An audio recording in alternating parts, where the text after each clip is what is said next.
So why is it called roti gedi? Daripada dia gede kan, kena telur tu. Gedi.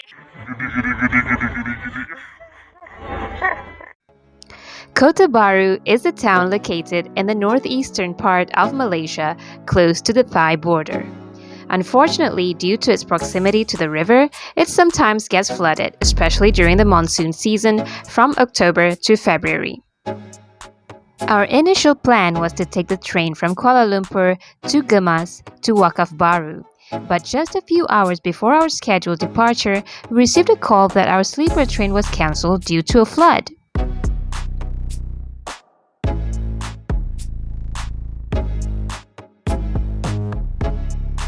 So we changed our plan and booked last-minute bus tickets instead.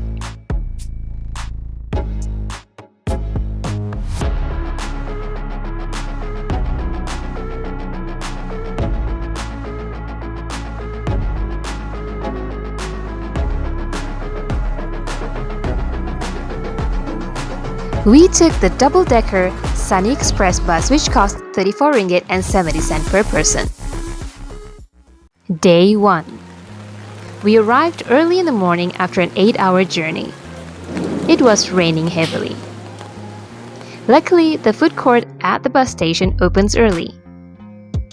So we had our first meal of the day, which was rice with beef.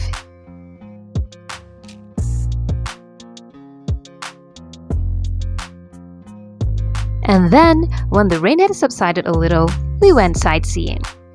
The easiest way to get around in Kota Bharu is by Grab. Our first stop was the Siti Khadijah market. Here you can find fresh produce including meats, seafood, fruits, more fruits, grains, many different types of fish crackers, spices, and loads of chili.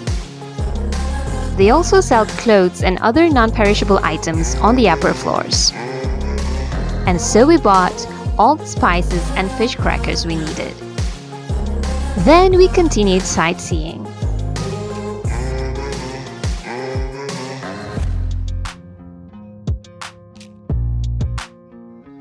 The tickets to enter these museums are only 2 ringgit each.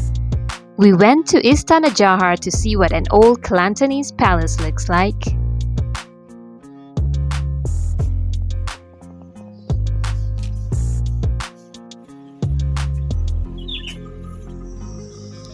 And then we went to the War Museum to relearn what we had already forgotten from our high school history lessons.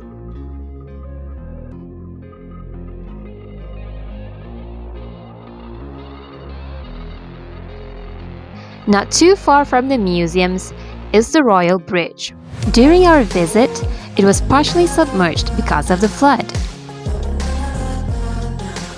For lunch, we went to Nasi Ulam Cikgu.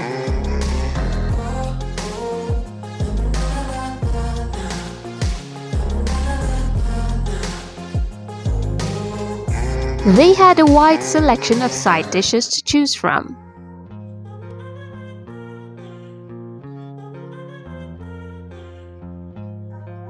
And this is what we had.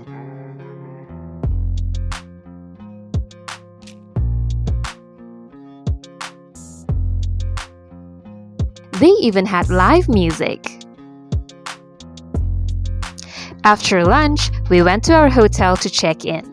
If you're looking for cheap accommodation in Kota Bharu, ASLAH Boutique Hotel offers pretty decent rooms with reasonable rates and a strategic location close to all the major attractions.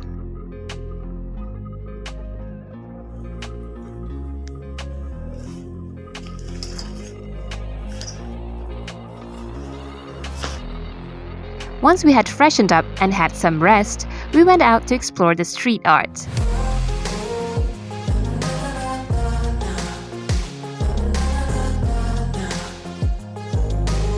For dinner, we met up with some local friends who took us to a halal Chinese seafood restaurant.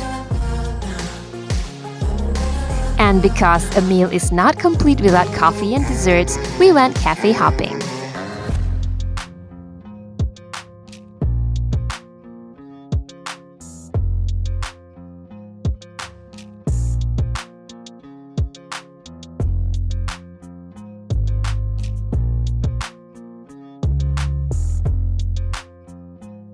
Okay, this one is not really a dessert place, but we figured we could do with some late night snacks. And besides, for only 80 cents per stick, it was quite a steal.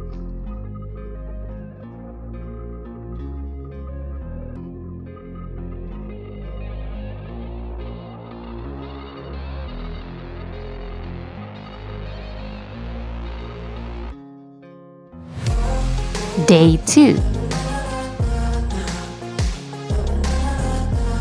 Neither one of us is a morning person, but we didn't mind waking up early on our travels just for a good breakfast. Good morning.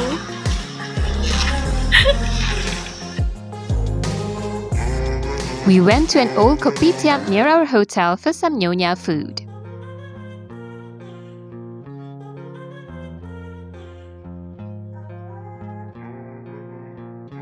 For lunch, we met up with another local friend who took us to one of the most famous ayam percik places in town.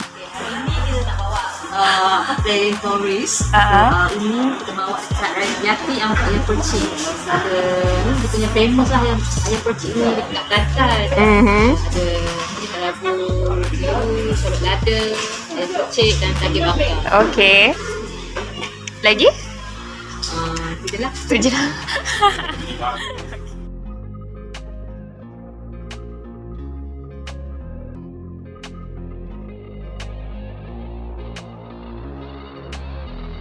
And later on, because we were too full to eat anything else, we decided to go to the beach.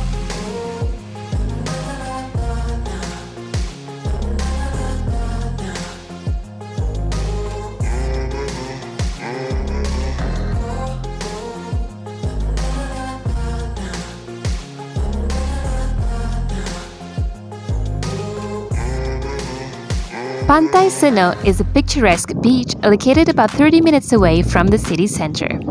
Due to its abundance of trees, it is a popular photography spot for locals. It is also locally known as Malaysia's Nami Island.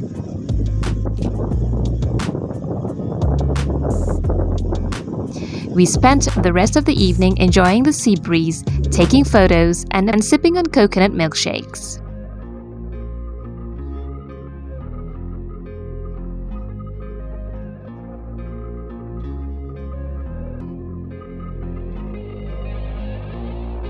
When we got back to the city, we went for some drinks and desserts at Jubilee Cafe. This unique cafe houses hundreds of vintage memorabilia from the past decades.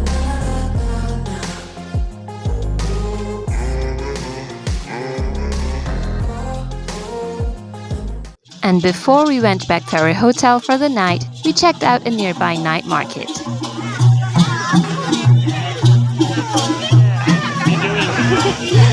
Tak ni kuih apa? Ni kuih koci. Kuih koci. Oh, kecil ya?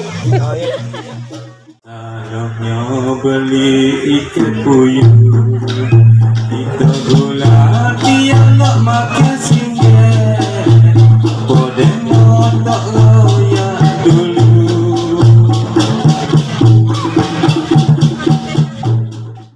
Day 3.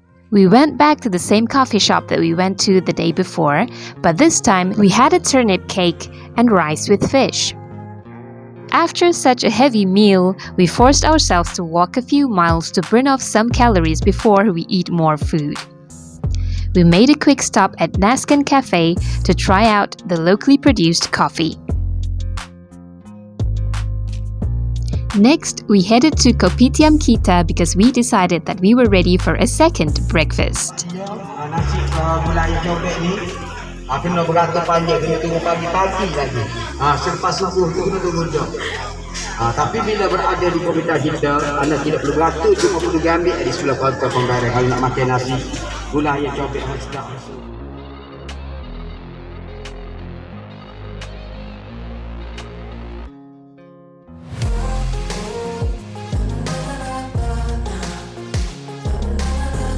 And we were not done yet.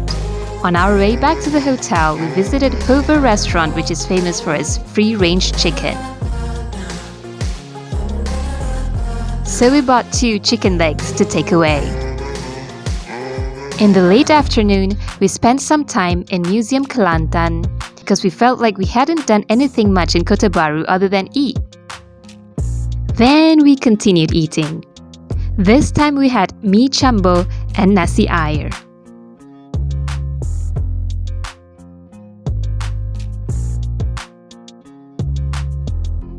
At night time, we had beef and chicken satay at Satay Baung.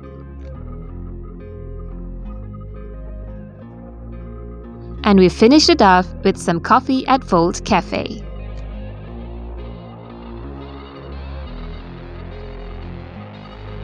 Day 4. On our last day in Kota Bharu, we had breakfast at Kedai Kopi Dame Tokyo. They're famous for their teh tarik with honey, so we tried that as well as laksam,